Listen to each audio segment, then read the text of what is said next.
buenas tardes a todos ustedes. Hoy hablaremos en Selva Oscura sobre el sentido y la misión de la universidad, una institución que merece ser pensada constantemente para que su naturaleza no sea alterada, su origen olvidado y su vocación confundida.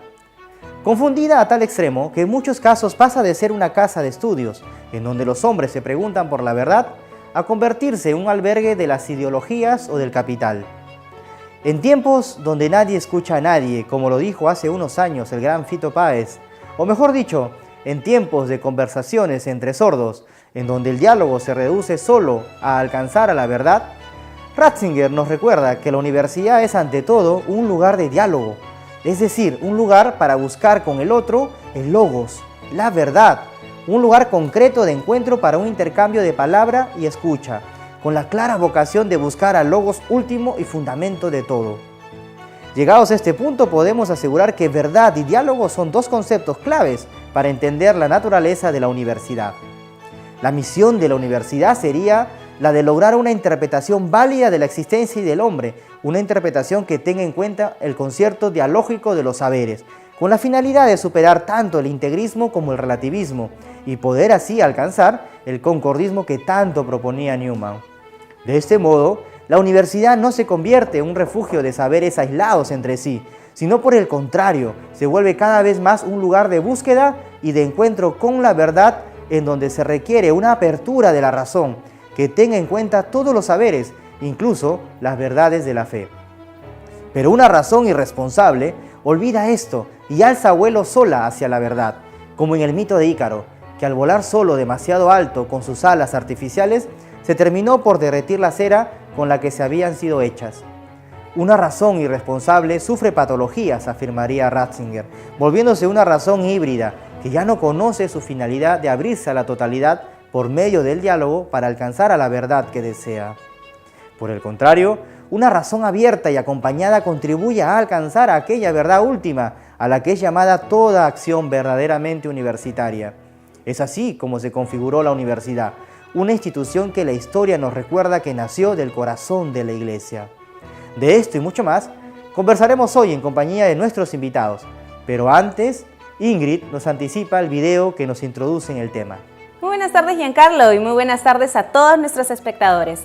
Hoy tenemos un breve documental que expresa muy bien la naturaleza y la importancia de las humanidades en la formación de las personas, que se titula The Heart of the Matter, el meollo del asunto, que fue producido por Ewers Brothers Productions por encargo de la Academia Americana de Artes y Ciencias Sociales. Dicho documental nace de un atrayente informe que llevó el mismo nombre y que fue realizado por la misma Academia Americana, que se propuso con este promover el diálogo sobre la importancia de las humanidades y las ciencias sociales para el futuro de la nación estadounidense. Dicho informe fue solicitado por los senadores y diputados de algunos estados, tanto republicanos como demócratas. El documental es una defensa a favor de las humanidades, en favor del valor del conocimiento, de la historia, la literatura, la filosofía y el arte en el que participan actores, directores de cine, catedráticos, periodistas, músicos, arquitectos, abogados, que terminan por completar la frase "Without humanities", sin humanidades. De inmediato los dejamos en compañía de este interesante film. My image is a beautiful flower. The stem of the flower is, in fact, STEM, science, technology, engineering, and math. But the blossom of the flower is the humanities. Without the blossom, the stem is completely useless. It's just a stem.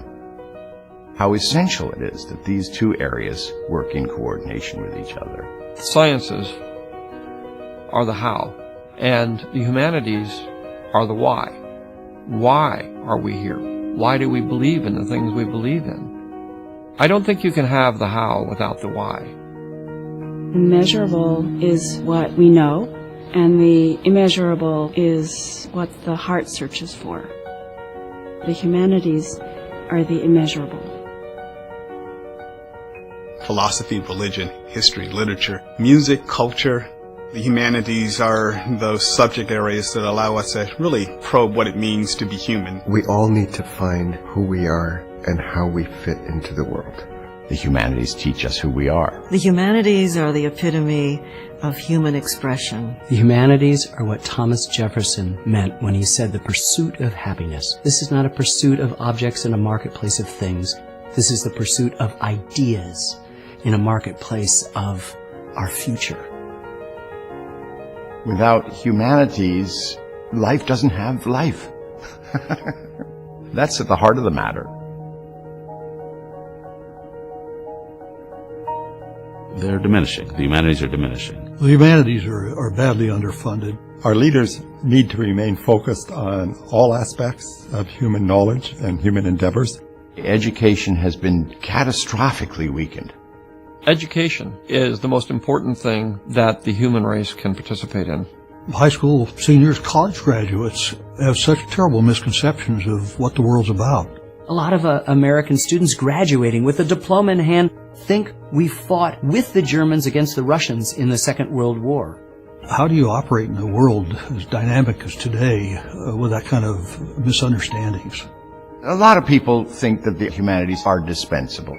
But you take that away from children, and you're taking away 1/2 of their essential development. And it's very important for our children to have the same understanding so that they know we're Americans. We believe in certain things in our country.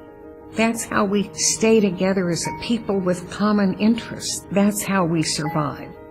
Surely this country would be massively diminished if we lived in a world in which nobody had any deep thoughts about what this freedom that we care so passionately about actually means. I've covered a bunch of economic and political problems, and I've watched policies fail. And they almost invariably fail because our policymakers get human nature wrong. It's important to know how human nature works. The humanities spend a great deal of time embracing our world. And when you embrace your world, you see the similarities between people. You also see the differences, and you learn how to respect those differences. How do we actually come to understand each other if we actually don't share languages and the ability to speak across the boundaries of difference that language and nationality can sometimes present? The humanities are medicine in that we're taking the pulse of this patient called the United States of America, and we're learning the mistakes we've made and the successes that we've had, and we're applying it to the present and to the future. Because there's no way to imagine a future without actually considering the past. I would never want to make the argument for the humanities based only on their practical applications. The just spiritual uplifting of the arts, either visual or musical or any other kind of art, takes you out of the humdrum of your daily life and brings you into a whole world of possibilities. If we look at what's beautiful and ask the question, is our lives only about the mundane, or is it also about the beauty? Art is a microcosm of life. If we leave behind the humanities and see it as unimportant, I think we'll lose our ability to dream. It's the freedom to think about things that are mysteries, about how and why we exist. Like Christopher Columbus. Nobody really cares what happens. It's not a big deal. Yet it's one of the most important things in history. And we don't think of it in terms of the large scope of the cosmos. I had the great good fortune of helping 12 of my friends go to the moon and come back alive. One of the great accomplishments in the history of humanity. The younger generation, without the humanities, without history, without somebody explaining the drama, what it meant, the humanness of it, just think it's normal. They just think we've always been on the moon. And the getting there is not a big deal. If we never talk about great events of the past, I think the younger generation will have not only missed something important, but they're going to address the future with half a deck, if you will. That's one small step for man, one giant leap for mankind. What did that mean? I don't know. Didn't seem like that big of a leap to me. We can't forget all of this. This is part of who we are. And that's what the humanities are about. Where are we without these things? I would say no humanities, no meaning. No humanities, no soul. No humanities, no relationships. No humanities, we would be robots. No significance. No fulfillment in life. No history, no present, no future, no us. No concept about the rule of law. No humanities, no civilization. We won't be remembered. There's no end to the spiritual and intellectual evolution that can take place by pursuing the humanities. If we use humanities to its fullest extent in invention, in the sciences, that will propel us into this next century as a very vibrant nation that is creating wealth and is promoting tolerance. So let's start there.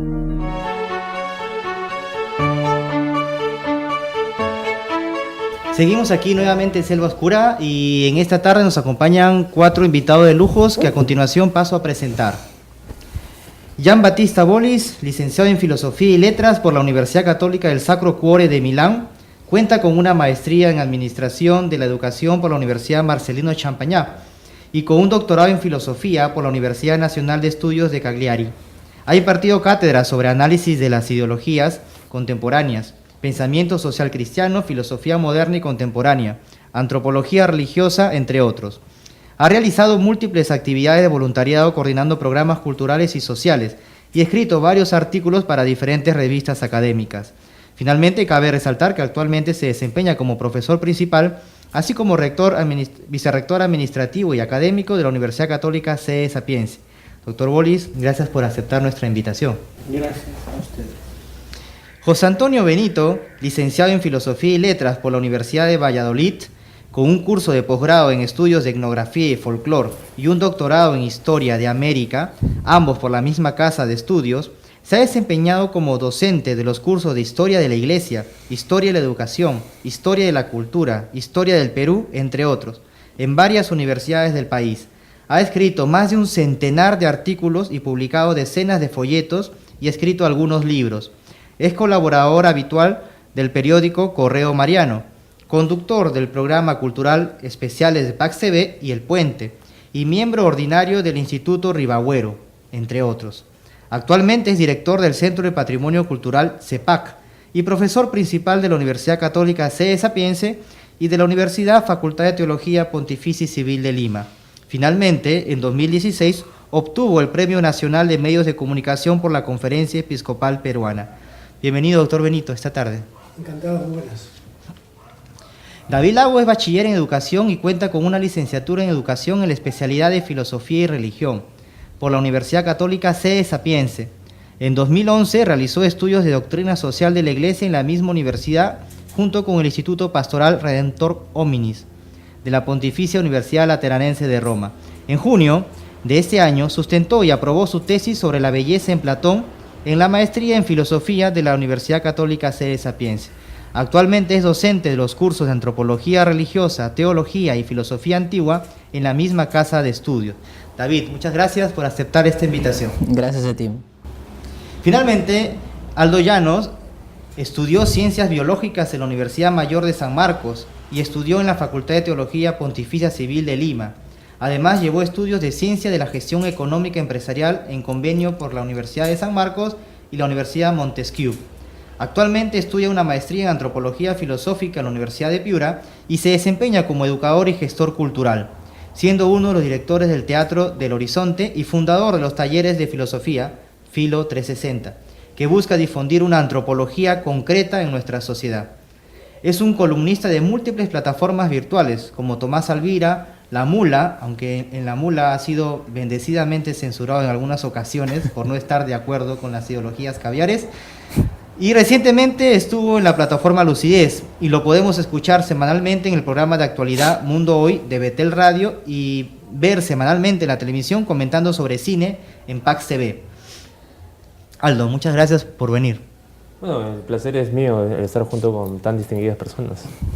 Bueno, vamos a empezar ya el programa y de inmediato le damos la palabra a David Lagos para que nos comente un poco qué te ha parecido este video que fue hecho por la Academia Americana de Artes y de Ciencias Sociales. Bueno, gracias, igualmente un placer estar acompañados de estas distinguidas personalidades. Bueno, de hecho es interesante ver un video que tenga que salir en defensa de las humanidades, ¿no? O sea, de hecho si estamos defendiendo a las humanidades es porque de algún modo están en crisis o se están siendo olvidadas, ¿no? Y eso nos habla, bueno, a mi parecer, de que puede haber una inversión de algún modo en los estándares del valor que las personas tienen, ¿no? Quizá es por justamente vivimos en un mundo en el cual le interesa más el crecimiento económico, ¿no? El comercio, la acumulación de bienes, todo lo que desde un punto, no sé si valga la pena decirlo, antropológico pueda estar referenciado a los bienes del cuerpo, ¿no? De la salud, de este tipo de cosas, pero olvidando o dejando de lado los bienes que son propios del alma, ¿no? Se hablaba del arte, de la música, de la belleza incluso en un momento, y uno de los del video decía, bueno, no quiero hacer defender, digamos, estos temas simplemente por una utilidad, ¿no? Pero son temas que tienen que ver con el hombre mismo, ¿no? Es decir, con el corazón mismo del hombre, ¿no? Y pienso mucho en la educación a partir de esto, ¿no? O sea, qué tanto el mundo cultural, la cultura actual olvida justamente esto que es lo más propio del hombre, ¿no? Es cierto que necesitamos la comida, el alimento, el vestido, ese tipo de cosas, pero necesitamos también las respuestas, ¿no? O alguien que nos ayude a tener un horizonte o por lo menos una intuición en lo que es más propio de nosotros, ¿no? Que es los deseos de belleza, de justicia, de verdad, de bien que llevamos en el corazón, ¿no? Y las humanidades en una universidad, en un colegio, en una cultura que las promueve, son como una ayuda justamente para poder ver lo que otros han dicho, lo que otros han intuido con respecto a estas exigencias que nosotros llevamos, ¿no? Entonces, que se estén olvidando de algún modo, que tengamos que salir en defensa de ellos, porque de algún modo hay una inversión muy grande de los roles y los valores antropológicos en el hombre, ¿no? Ese olvido de los valores antropológicos quizás pueda ser, José, ¿qué piensas tú? Resultado de que las universidades se están convirtiendo, por decirlo de algún modo, ya no en una casa de estudios que busque la verdad, sino en una especie de albergue de ideologías o albergues del capital, porque las universidades se están volviendo cada vez menos con la vocación con la que habían nacido para convertirse en empresas. ¿Qué piensas tú, José, sobre este tema? En realidad, muchas universidades lo que buscan es tener muchos alumnos y multiplicar el negocio y abrir como sucursales, como abren los bancos o las empresas, ¿no? Lo que nos interesa es realmente la plata, no tanto la sabiduría y el servir, ¿no? Yo reivindicaría algo muy sencillo que San Juan Pablo II reclamó en la ONU, ¿no? Cuando habló de que la cultura es aquello por lo que el hombre es más, el ser, frente al tener, o lo que decía Unamuno, me interesa el almario, no el armario.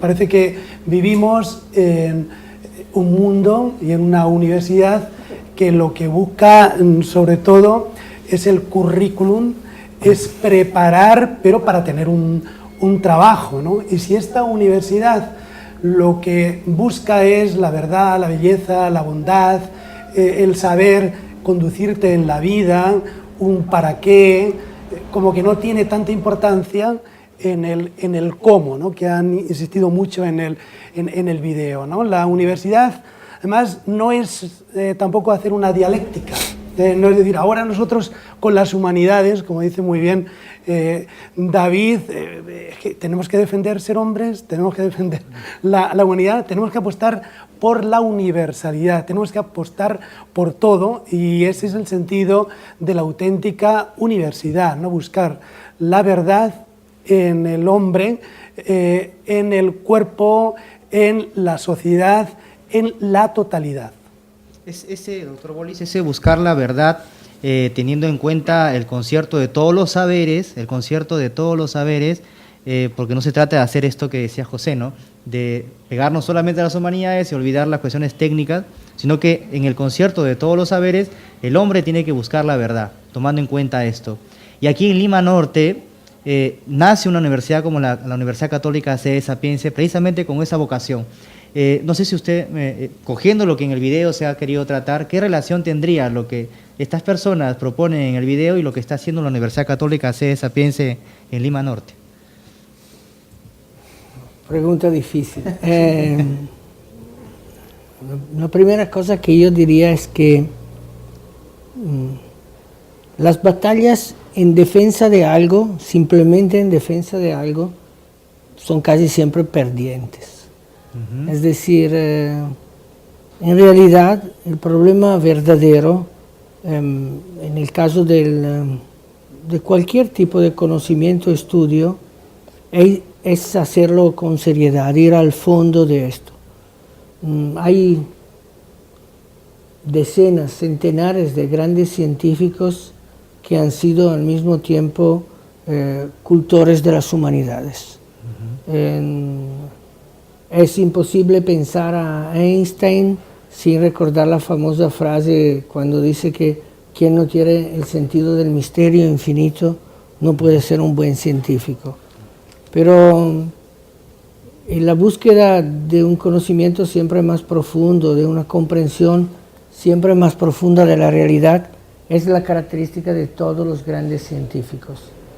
Y es muy común también encontrar en los grandes científicos pasiones típicamente humanistas. Es muy fácil encontrar grandes científicos que son pintores o músicos o hombres marcados por una profunda religiosidad. Entonces, a mi juicio no sirven batallas como para defender algo como si uno se sintiera arrinconado. No creo que se trate de esto. Más bien, creo que cuando se va al fondo de un interés, que puede ser un interés por un aspecto particular de la realidad, se termina siempre para interesarse de la cuestión de fondo de la humanidad, de las preguntas sobre el sentido de la existencia. Piensen a los grandes pensadores, a los grandes científicos. Viene a la mente, por ejemplo, Pasteur.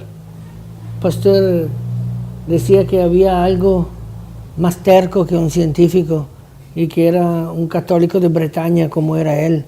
Entonces, esta separación entre ciencias y humanidades es una separación a mi juicio artificial, que no merece ser profundizada tanto. Es verdad que normalmente quien hace esta separación y esta oposición normalmente no es un buen científico y tampoco es un buen humanista. El problema es que muchas veces las políticas educativas son decididas por personas que no son ni buenos científicos ni buenos académicos. Este es el grande problema, que son dominados por otros intereses y muchas veces por visiones limitadas. Entonces, esta es la primera cuestión. Y que quiera hacer una universidad como la Sede Sapiense en el Perú, yo diría que en primer lugar quiere ser una universidad. Y como tal, tiene una tarea bastante compleja, también en un contexto como el nuestro, porque el nivel de la educación que tenemos es un nivel de la educación que hay que reconocer que no es adecuado. Es decir, la preparación de nuestros chicos que salen de la secundaria en general no es adecuada. Y si me preguntan por qué no es adecuada, una de las causas de esta poca preparación es también haber eliminado del currículum las humanidades. En el sentido, haber eliminado aquellos cursos que ayudan a los jóvenes a formarse una capacidad de pensamiento crítico y de análisis de la realidad en sentido profundo. Y esto es seguramente un problema que tenemos. Se hablaba de la historia, y es verdad, nuestros chicos no conocen la historia del Perú. Me atrevería a decir que conozco la historia del Perú mejor yo, que no soy peruano, de muchos de nuestros alumnos que han terminado secundaria. Y esto sucede porque se citan episodios de la historia del Perú, caen de las nubes, para no hablar de la historia universal. Y lo mismo vale con otros elementos. No se puede pensar de tener un conocimiento adecuado sin conocer algunas grandes figuras de la historia de la humanidad, porque estos son patrimonios de todos, los grandes artistas, los grandes músicos. Piensen qué pobreza sea no conocer Bach, Beethoven, Mozart, o no conocer los grandes de la literatura, Shakespeare, literatura antigua y literatura moderna, contemporánea. Y esto creo que es un problema muy serio. De la mano va la misma pobreza en el campo científico, porque también hay pobreza en este campo. Es muy fácil que nuestros alumnos no conozcan de física, no conozcan de química, no conozcan de biología. Y esto yo creo que es una cuestión muy seria. Retomar en serio el currículum de estudio de la primaria y secundaria en Latinoamérica en general creo que sea una tarea importante. Interesante esto de este combinar, de ir de la mano, como decía el doctor Bollis, entre las ciencias exactas, las ciencias naturales y las humanidades, porque no tienen por qué tener una rivalidad ni un conflicto.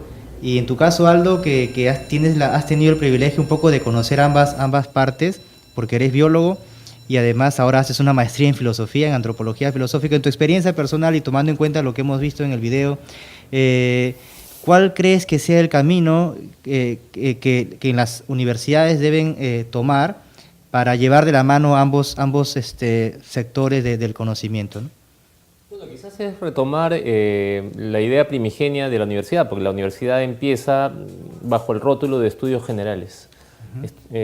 Los estudios generales creo que es el momento ideal, indispensable que toda universidad debería tener, en el cual no solamente los estudiantes de ciencias, sino también los de humanidades, si tenemos en cuenta esta artificial delimitación, puedan interrelacionarse con cursos compartidos. Yo creo que ahí puede estar el primer paso para vencer esto. Ahora, ciertamente esta delimitación es artificiosa, este antagonismo también es artificioso, me parece que es un discurso propio del siglo XIX para adelante, con los cientificismos, es más propio de esto. Pero yo creo que las humanidades, como ha sucedido también a finales del Renacimiento, si es que no son cultivadas o si se está perdiendo en el ámbito universitario, van a empezar a salir por otras partes. Y eso lo vemos en la actualidad. Como gestor cultural también uno se da cuenta claramente que la nueva literatura es el cine. Mucha gente no lee, pero ve cine constantemente. O sea, gente que va a una oferta, como en El Hueco, donde se pueden comprar un paquetón de 10 películas por 5 soles y puede estar viendo horas y horas y horas lo que antiguamente podría estar leyendo libros y libros y libros, ahora está viendo películas, ¿no? Lo mismo pasa también con las nuevas narrativas de los arquetipos humanos. Si antes había mitología, si antes había los relatos del héroe, ahora pues tienes los cómics, los animes. Entonces, de algún modo u otro, yo creo que, por algún lado, si suprimimos las humanidades, por así decirlo, de las universidades, de los medios académicos, estas van a salir por otras partes. Y el público va a hacer uso de ellas porque es lo propiamente humano.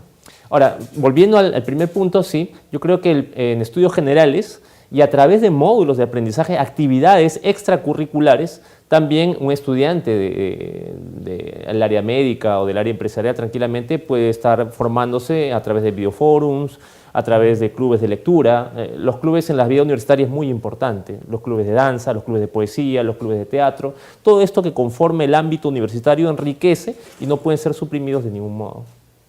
Muy interesante todos los aportes que ustedes nos han presentado, pero debemos ir a hacer una pausa en este momento. En un minuto regresamos nuevamente en el programa Selva Oscura.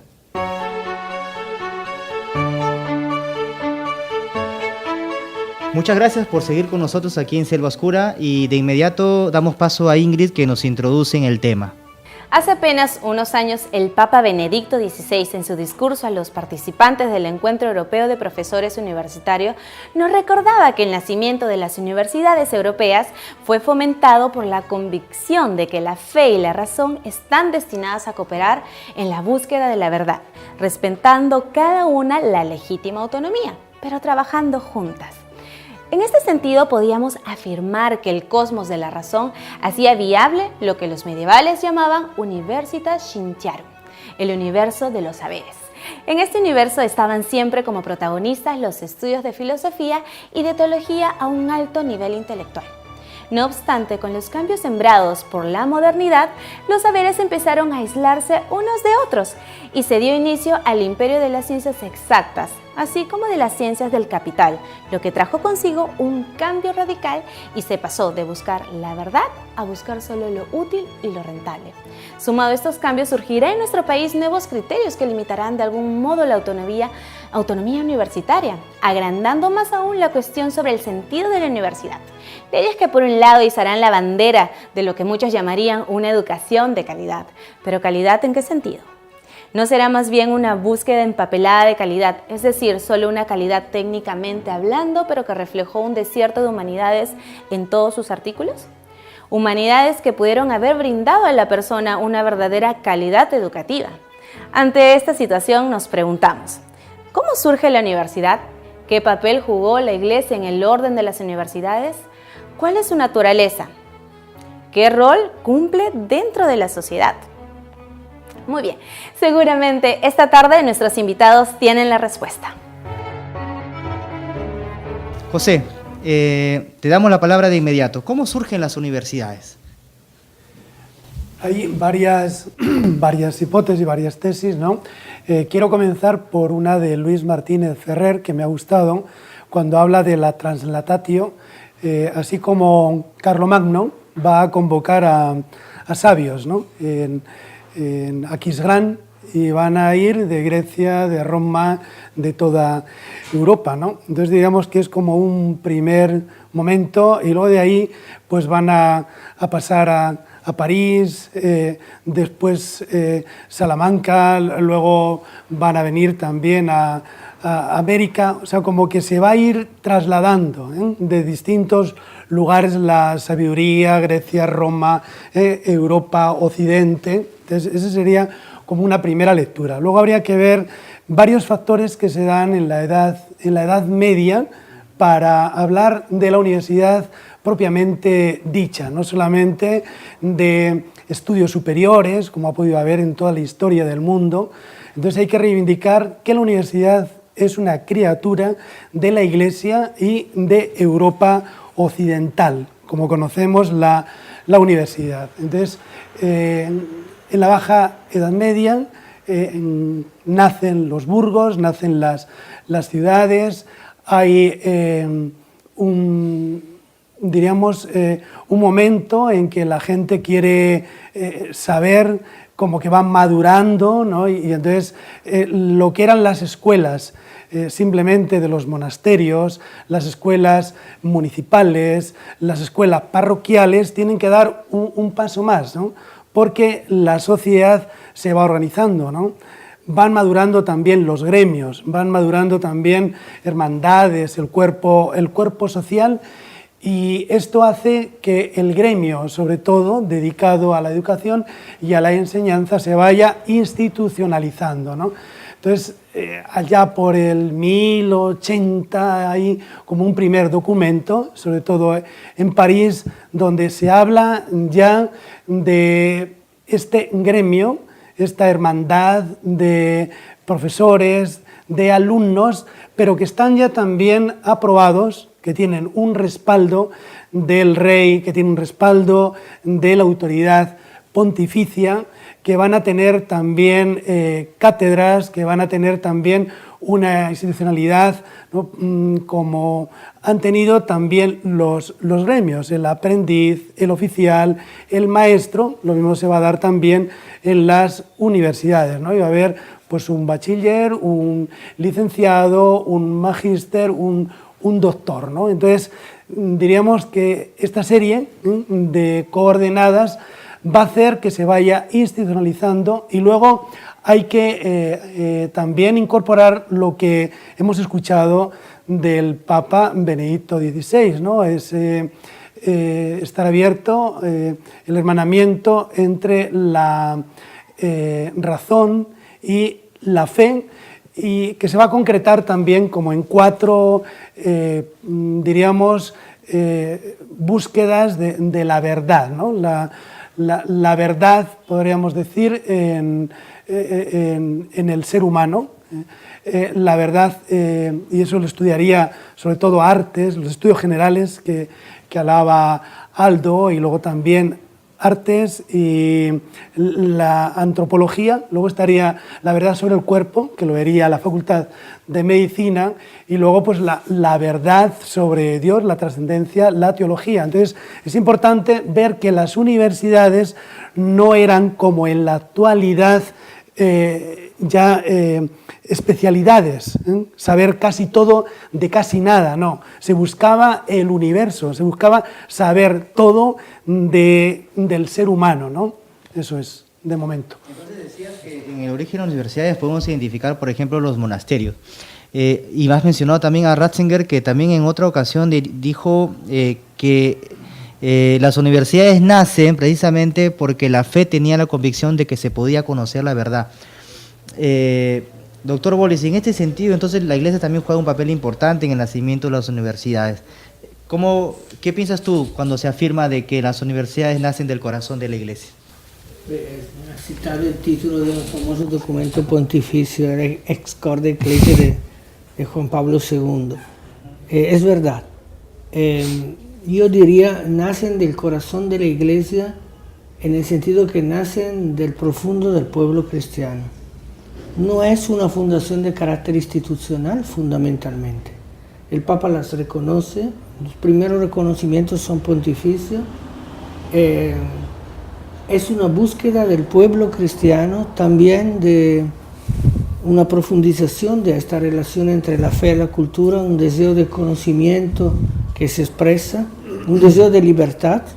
En muchos casos era un modo de escaparse un poco de la autoridad de ciertos obispos que pretendían controlarlas, y en el mismo tiempo de las autoridades también locales, de los diferentes soberanos locales. Y esto es una característica interesante, porque la autonomía está en el origen misma de la universidad.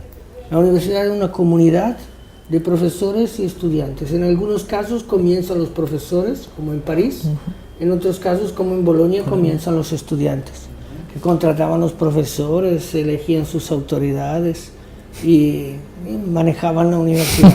En París la manejaban los profesores más bien. Pero nace, en este sentido, nace del corazón de la Iglesia, nace del profundo de la tradición y de la cultura cristiana que a lo largo de la Edad Media había tenido importantes desarrollos. Es también la época donde nace la ciencia, no en el sentido de la ciencia galileiana, pero en el sentido de los vivos intereses para el conocimiento también del cómo, como decía el video que hemos visto. No olvidemos que entre los grandes maestros, en muchos casos también teólogos como Alberto Magno, Roberto Grossatesta, tenemos también los primeros grandes científicos del Occidente. Y entonces, como decía el profesor José Antonio Benito, es una profunda unidad entre la fe y la cultura, y un deseo de conocimiento, con todos los problemas. Hay un libro muy bonito que escribió un grande sociólogo de Bélgica, Leo Moulin, sobre la vida cotidiana en las universidades medievales. Y es muy divertido porque no eran casas de estudios como podemos imaginarnos nosotros, austeras, severas. Eran lugares de vida y de compartir. Hay cosas muy interesantes a este propósito. También hay un escrito de Régine Pernoud, una gran historiadora francesa, que describe cómo funcionaban los estudios. Y era un estudio interesante porque era una vida de una comunidad, de pequeñas comunidades al inicio, que después se extiende, donde compartían todos, hasta la fatiga para cómo llegaban al final del mes los chicos, que se ayudaban por la comida y por dónde iban a alojarse, porque en París la Sorbona nace primero, la Sorbonne nace como un colegio para los provincianos que llegaban allí para estudiar, o para escuchar a algunos grandes maestros. Interesante. Y ya citando también esta experiencia de las universidades, David, tú has estudiado mucho el tema de la academia platónica, de cómo surge, y también en algún momento creo haber escuchado alguna vez que Ratzinger decía que la universidad era un lugar en el que los hombres se preguntan por la verdad, pero a través del diálogo.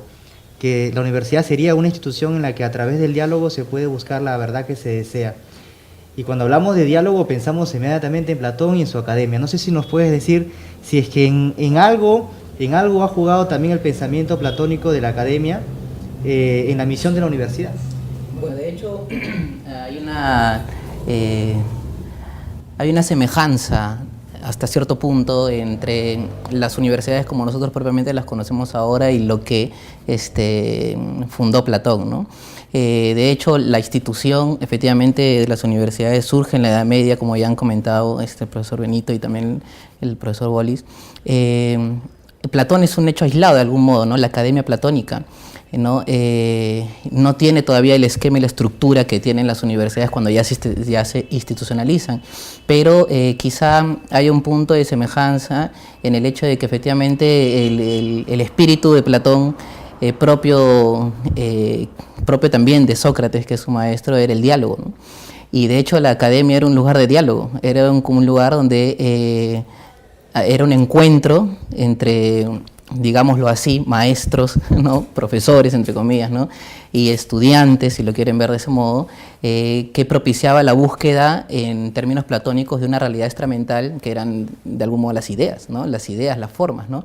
Pero al mismo tiempo este diálogo no estaba de algún modo en la Academia de Platón delimitado únicamente a pensar en torno a las ideas como las proponía Platón, ¿no? Porque de hecho nosotros sabemos que en la Academia de Platón estuvo también Aristóteles, estuvieron otros, luego el que va a suceder la Academia de Platón, que no pensaba lo mismo que Platón. De hecho Aristóteles no pensaba tampoco lo mismo que Platón. Entonces era un lugar donde había una flexibilidad de pensamiento. De hecho en los diálogos de Platón, los que nosotros conocemos como los escritos de Platón, Platón menciona, por ejemplo, en el Político, frente a la pregunta de estar investigando sobre qué cosa es el político, ¿no?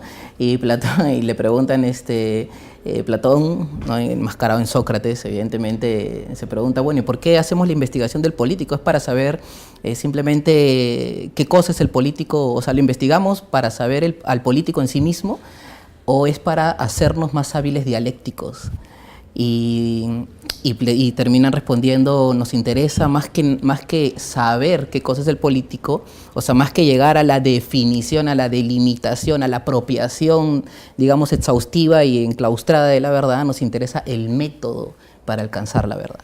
Entonces, esto es algo que es importante, yo rescato mucho de Platón, ¿no? Porque un maestro, justamente alguien que no intenta dogmatizarte, ¿no? Un maestro no es alguien que intenta adoctrinarte en su punto de vista o en algún punto de vista y que tú lo bebas, ¿no? Sino justamente alguien que te enseña un método para conocer algo que él también quiere conocer y por lo tanto despierta una pasión en ti. Y justamente el espíritu platónico nace del encuentro con alguien que estaba apasionado por conocer, ¿no? Que era justamente Sócrates, ¿no? Y por un lado, en ese sentido, le encuentro yo una semejanza, si es que las universidades actualmente y en el nacimiento de las universidades se ve que había este deseo de una pasión, ¿no? Nacen a raíz de una pasión, ¿no? Que es justamente la búsqueda de la... después en un compromiso social. Que desencadena después en un compromiso social. De hecho, también en Platón su interés de fundar la academia era un interés netamente político, ¿no? O sea, pero era educativo, ¿no? Porque él... ¿Político en qué sentido? O sea, él quería de algún modo formar nuevos hombres a través de la academia, ¿no? Se había decepcionado de cómo llevaban la política, los asuntos políticos, los que estaban a cargo de los asuntos políticos, aparte que él venía de una familia política, ¿no? Marcadamente política. Su tío Critias era un tirano, de hecho, pero él no vio que la política cumplía sus expectativas, ¿no? De hecho, la política misma, el sistema más democrático, que era la democracia ateniense, es el que manda a justiciar a Sócrates. Entonces, él en la Carta Séptima, Platón en la Carta Séptima se menciona, ¿no? Cómo tenía esta pasión política y luego de ver que el sistema más justo había matado al más justo de los hombres, dijo de que se dio cuenta de que el cambio venía por la filosofía, pero no era la filosofía como nosotros la entendemos, que es un estudio austero, ¿no? Un poco insípido de textos, ¿no? Para ellos en esa época la filosofía era un modo de vivir. Sócrates tenía un modo de vivir que les había impactado. ¿no? Una búsqueda que a ellos les había impactado, una pasión que a ellos les había impactado. Quería reivindicar Y entonces, la tesis de la polis que mata al filósofo. no sé si reivindicarla, pero o sea, la academia surge justamente con alrededor de estos acontecimientos y por una decepción política que tiene Platón, pero sin dejar por eso un interés político. O sea, él quería tener una influencia en la política, pero se dio cuenta de que si no cambian los hombres, no se puede cambiar la sociedad, no se puede cambiar la polis, ¿no? Y él encontró la vía de cambio en la misma filosofía, ¿no? Que era un modo de vivir, ¿no? Una pasión por la búsqueda de la verdad a través del diálogo, a través de este método que él había encontrado, ¿no? Entonces hay una función también en las universidades, debería retomarse este tema de la función de estudiar la universidad para luego cumplir un rol social. Y hay un temita que, no sé si me permites un... Breve. No. Hay un tema interesante que en Platón con respecto a la escritura, al método a través de la escritura y a través de la vía del diálogo, ¿no? Que es interesante, yo siempre lo traigo a colación por el hecho de que a veces en las universidades se delega todo al manual. Y se olvida que el método de conocimiento es a través del encuentro entre dos personas, uno que es el maestro que ha encontrado una pasión, algo que le ha apasionado, algo que quiere comunicar, algo que ha encontrado, para despertar justamente el interés en el otro, ¿no? No como una estrategia, sino simplemente por comunicar una pasión, ¿no? Pero a veces se delega mucho en el manual, ¿no? En el método de la universidad o la lectura misma del PowerPoint, ¿no? O sea, todo se... En cambio, Platón estaba no muy de acuerdo en poner todo por escrito. De hecho, hay una teoría interpretativa de Platón, que es la teoría de las doctrinas no escritas de Platón, que se basan justamente en la carta autobiográfica de Platón, que es la carta séptima, donde él dice que, aludiendo a un tirano, que era Dionisio I, que decía que había entendido su doctrina, él mismo dice, no existirá nunca un escrito, no existe ni existirá nunca un escrito sobre mis verdaderas doctrinas, ¿no? Porque no hay formas de reducirlos a fórmulas. Son descubrimientos, dice Platón, que nacen de pronto al contacto, al diálogo con estas verdades, ¿no? Entonces, eso es iluminador de algún modo para la misma universidad, no escribió en papeles, sino creo que tenía la vocación de... Quería escribir en las almas. Escribir en las almas, sí. Y en este sentido, Aldo, para ir terminando ya, porque el tiempo es muy corto, tú has estudiado mucho a Leonardo Polo y sería interesante también escuchar la postura de este gran filósofo y también de manera general responder a esta pregunta fundamental. ¿Cuál es la naturaleza de las universidades? ¿Qué son las universidades? Bueno, una universidad básicamente es un lugar en el cual se transmiten saberes. Ahora, la siguiente pregunta sería, ¿qué saberes? Bueno, hay saberes que deberían estar jerarquizados. Don Leonardo nos enseñaba mucho la importancia de la jerarquización de estos saberes, que es lo más importante en este orden. Para Polo, él notaba a través de la historia de la filosofía que más que historia de la filosofía habría que pensarse en una historia de la antropología. Es decir, las grandes preguntas nacen, van y regresan en cuanto a la pregunta de quién es el hombre. No qué es el hombre, sino quién es el hombre. Por lo tanto, la filosofía primera para Polo no debería ser la metafísica, sino una antropología filosófica de carácter trascendental, no en el sentido kantiano, sino en un sentido mucho más elevado, de que la vuelta al ser personal, tendría que venir con una nueva teoría del conocimiento. ¿Qué es lo que proponía Polo en concreto para las universidades, haciendo la visión de paralelaje? Es en el mundo clásico, hasta más o menos finalizando la Edad Media, el orden de saberes estaba muy unido a la visión que se tenía y el entendimiento propio de quién es el hombre. Por lo tanto, pensemos en un edificio de 3 pisos. El primer piso está constituido por la técnica, los saberes técnicos, en el cual estarían pues, los gremios de artesanos, los que sabían hacer cosas con las manos. En el segundo piso de este edificio estaría el saber práctico, en el cual estarían los políticos, los ecónomos, los que saben cómo comercializar o cómo dirigir personas. Y en el tercer lugar, muy alto, en el lugar más alto, en el cénit de este edificio de 3 pisos, hasta esta época, estaba lo que llamaríamos el saber teórico, las grandes preguntas, en el cual el estudio de la filosofía y la teología ocupaba una gran relevancia. Eso se ve en el mismo inicio de las universidades. En el corazón de la iglesia nace la universidad, sí, pues pensemos en Guillermo de Champeaux, en la abadía de San Víctor, en estos clérigos regulares que empezaron a enseñar ya no a religiosos, sino a laicos, y que cobraban por esto, dando pie pues, a lo que podría ser una incipiente universidad. Entonces, ¿y qué es lo que enseñaban? Enseñaban precisamente filosofía y teología por ser los saberes más altos.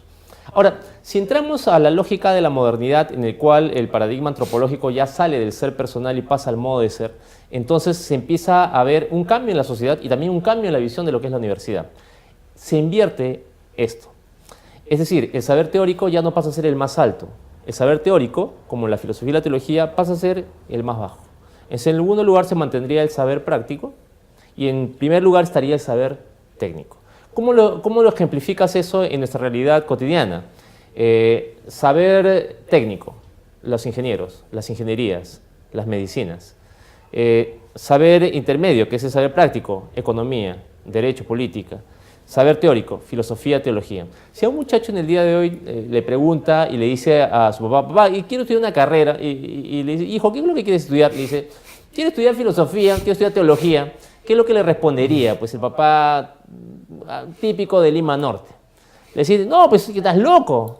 ¿Pero por qué? La respuesta sería, porque te mueres de hambre. Entonces, si vemos en este edificio que se ha invertido, ¿cuáles son las carreras que tienen más demanda porque hay más retribución económica? Precisamente las ingenierías, las medicinas y en segundo lugar las economías y las ciencias políticas, etcétera, etcétera. Entonces, yo creo que por ahí va un poco la postura de Polo y es de volver a hacernos la pregunta de quién es el hombre. Y eso se vería reflejado en el curso fundamental. Para Polo eran dos: antropología filosófica y teoría del conocimiento, dentro de las mallas universitarias, tanto de humanidades como de ciencias, para poder abordar y después construir una nueva currícula. Muy interesante, lamentablemente el tiempo nos va ganando, pero seguro vamos a tener oportunidad de conversar en próximos programas sobre este tema para poder expandirlo un poco más. Debemos hacer una pausa y de inmediato volvemos nuevamente con el programa Selva Oscura. No se vayan.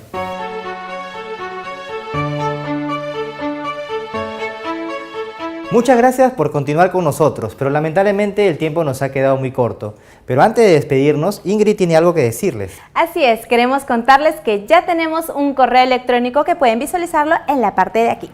A esta dirección podrán escribirnos para darnos sus comentarios y sugerencias. Así también contarles que nuestro próximo programa será sobre sistemas económicos. Y ya saben, desde ahora tienen una razón más para conectarse con nosotros en este mundo de Selva Oscura. Hasta pronto.